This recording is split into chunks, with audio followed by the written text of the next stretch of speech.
Hello guys, गांव में आके भी ना मुझे रेंट पे एक मोबाइल मिल गया है, तो मैंने ना वीडियो स्टार्ट कर दिया बनाना।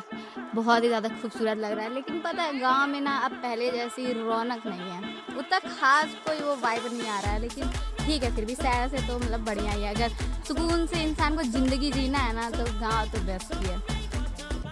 बहुत ज़्यादा अच्छा लग रहा है, यहाँ का व्यू बहुत प्यारा आ रहा है। कितना हरियाली है यार, खूबसूरत है एकदम। और यहाँ पे मतलब लोग है ना अभी भी आपस में बैठ के बातें करते हैं। फिर जैसे होता है ना बैठक लोगों का, घर घर से लोग बैठ के आपस में बातें करते हैं।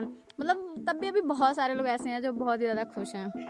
मुझे लगता है ना शहर में लोगों की जो लाइफ है ना हेल बन चुकी है, क्योंकि सबको ना सिर्फ वो जैसे दौड़ का हिस्सा बनने का मतलब वो रहता है। सब दौड़ लगा रहे हैं सक्सेस के पीछे, सब सक्सेसफुल जल्दी बनना चाहते हैं।